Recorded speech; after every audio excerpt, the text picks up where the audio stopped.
Assalamualaikum warahmatullahi wabarakatuh. Hari kali ini kita akan membahas tentang user-centered design dan spiral model.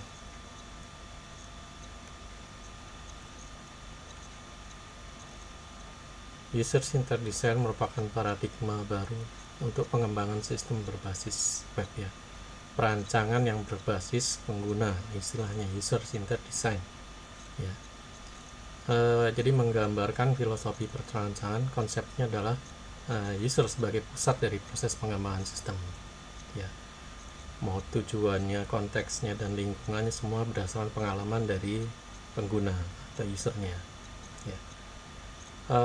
Fokus atau prinsip yang harus diperhatikan yang pertama adalah dalam UCD ini, kita sebut UCD adalah fokus pada pengguna ya, harus berhubungan langsung dengan pengguna sesungguhnya.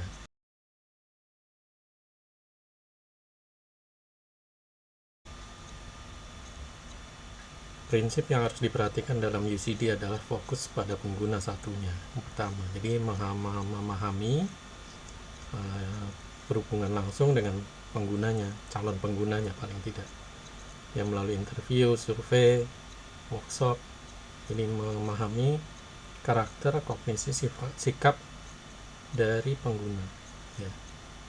Yang kedua, perancangan harus terintegrasi, mencakup antar pengguna, sistem helpnya, bantuan, dukungan teknis, instalasi, dan konfigurasi. Nah, dari awal pada akhirnya harus kita perhatikan adalah pengujiannya dengan pengguna juga ya, tentang pelakuan pengguna, umpan baliknya kita harus dapat ya. Kemudian perancangan yang interaktif ya, dirancang, dites berulang kali berdasarkan dari tes ya, terbukanya baru melakukan dokumentasinya dan sebagainya. Nah, USD ini tentang partisipasi atau pengalaman dari manusia atau pengguna dalam proses perencanaan. Ada beberapa aturan yang kita mesti perhatikan dalam UCD. Yang pertama adalah perspektifnya pengguna selalu benar ya, maka yang salah, kalau ada masalah, yang dianggap yang salah adalah sistemnya. Instalasi jadi pengguna punya hak untuk menginstal dan uninstall ya, jadi tidak semuanya harus diinstal lengkap dan sebagainya. Nah, pengguna juga mempunyai hak untuk mendapatkan sistem bekerja seperti yang dijanjikan. Instruksinya pengguna mempunyai hak untuk menggunakan instruksinya mudah ya, jadi ada buku petunjuk, bantuan online dan sebagainya, pesan kesalahan untuk memahami dari instruksinya. Kontrol, pengguna mempunyai hak untuk mendapat kontrol sistem dan mampu membuat sistem menanggapi dengan benar ya. Kemudian umpan balik, jadi pengguna juga berhak terhadap umpan balik, jadi diberikan fasilitas tentang umpan balik untuk sistem yang dibangun. Nah, keterkaitannya, pengguna mempunyai hak untuk mendapatkan informasi jelas tentang syarat yang dibutuhkan sistem untuk mendapatkan hasil yang terbaik. Batasan, pengguna mempunyai hak mengetahui batasan kemampuan sistem. Dan 9, asisten, hak untuk mendapatkan komunikasi atau penyediaan teknologi dan menerima pemikiran dan tanggapan membantu jika diperlukan. Usability ya, pengguna harus mendapat atau menjadi penguasa teknologi atau perangkat lunak, bukan sebaliknya. Jadi pengguna yang jadi menguasai perangkatnya ya. Nah, proses user design atau proses UCD ini ada beberapa hal. Ini kita lihat dari sini ya. Dalam tim itu termasuk ada desain pengembangan yang berulang. Dalam timnya ada keterampilan dan multidisiplin ya. Proses dari tahapan dari UCD yang pertama adalah tentukan konteks penggunanya dulu ya, identifikasi orang, spesifikasi produk, kondisi apa yang dibutuhkan. Terus kemudian prasyarat untuk kebutuhannya sendiri. Tentukan prasyaratnya untuk memenuhi produk menjadi sukses. Ciptakan solusinya, ya, meng-create solusi. Kemudian evaluasi pengujian, testing pengguna sebenarnya, dan untuk mendapatkan kualitas yang baik.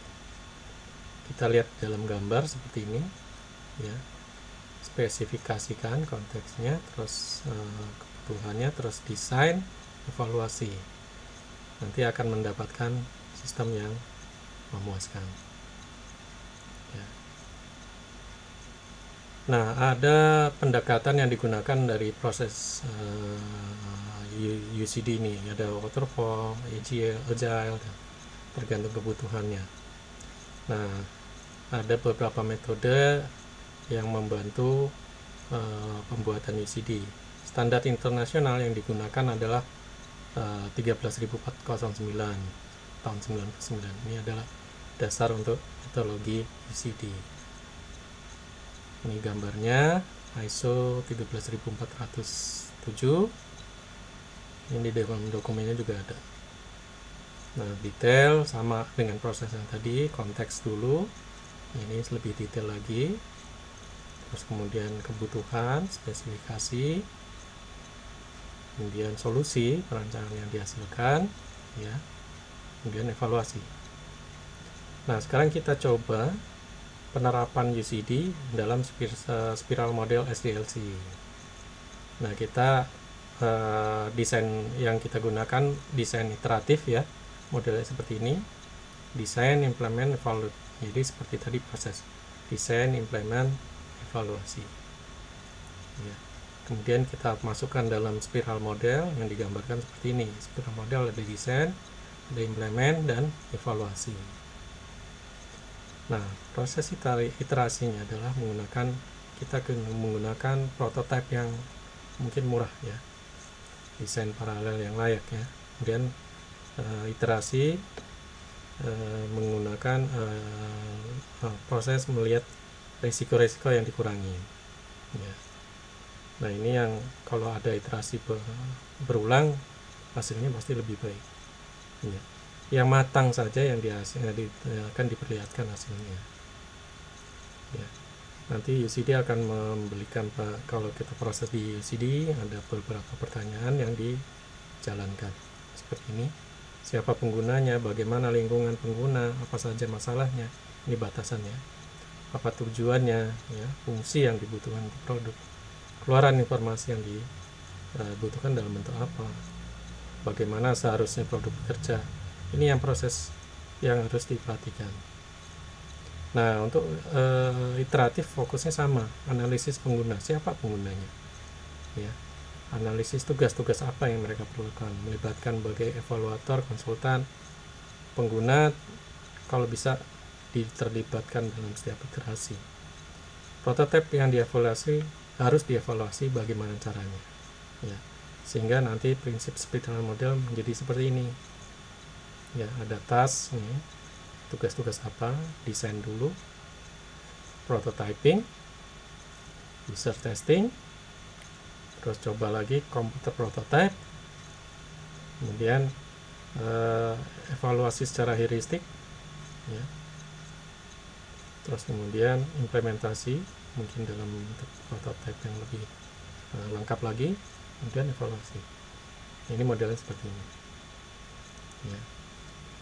Task itu tadi, ya, desain, pengguna, dan tugas-tugasnya.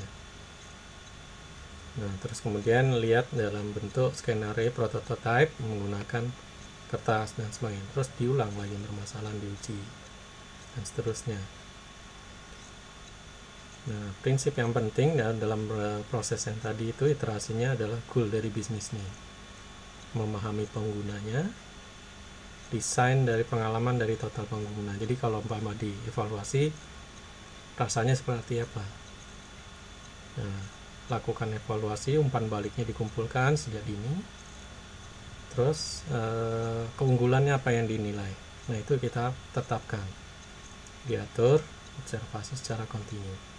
Nah, demikian pemanfaatan UCD dan model spiral dalam perancangan sistem interaksi. Terima kasih.